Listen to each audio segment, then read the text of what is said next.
തോട്ടപ്പള്ളി കടപ്പുറത്തെ കുറച്ച് കാഴ്ചകൾ.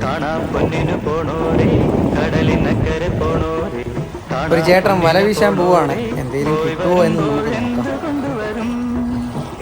എന്തോ തിര ഇന്ന് വളരെ കുറവാണ്. ചേട്ടൻ അങ്ങോട്ട് ഇറങ്ങി നിന്ന് അരയോളം വെള്ളത്തിലാണ് വീശുന്നത്. വലിച്ചു കയറ്റിക്കൊണ്ട് വരുന്നുണ്ട്. എന്തെങ്കിലും മുഴുത്ത മീൻ കാണുമായിരിക്കും. വെയിറ്റുള്ള പോലെ തോന്നുന്നുണ്ട്. പണ്ടേ വല വീശുന്നത് കാണാൻ എനിക്ക് ഭയങ്കര ഇഷ്ടമാണ്. ഇങ്ങനെ പോയി നോക്കി നിൽക്കും എന്തൊക്കെ മീൻ കിട്ടിയിട്ടുണ്ടെന്ന്. ഏതോ ചെറിയ മീനൊക്കെ അതിനകത്ത് കാണുന്നുണ്ട്. എന്തൊക്കെ കാണുമാവും. 2-3 പിടയ്ക്കുന്നു. ഏട്ടക്കൂരിയുടെ കുഞ്ഞുങ്ങളാന്ന് തോന്നുന്നു. ഏട്ടക്കൂരിയെ ഇവിടെ എന്നാ പറയുന്നതെന്ന് എനിക്കറിയത്തില്ല. വേണ്ട കിടക്കുന്നു. ചെറുതായതുകൊണ്ട് അതിനെ വീണ്ടും കടലിലേക്ക് അങ്ങ് കിട്ടി. അതുപോലെ തന്നെ കൊഞ്ചിൻ്റെ കുഞ്ഞുങ്ങളുമുണ്ട്. മീൻപിടുത്തം കണ്ടു നിന്ന് സമയം പോയത് അറിഞ്ഞില്ല. സൂര്യൻ ഇങ്ങനെ താഴ്ന്നു വരുന്നുണ്ട്. കടൽക്കാറ്റും കൊണ്ട് സൂര്യനെ ഇങ്ങനെ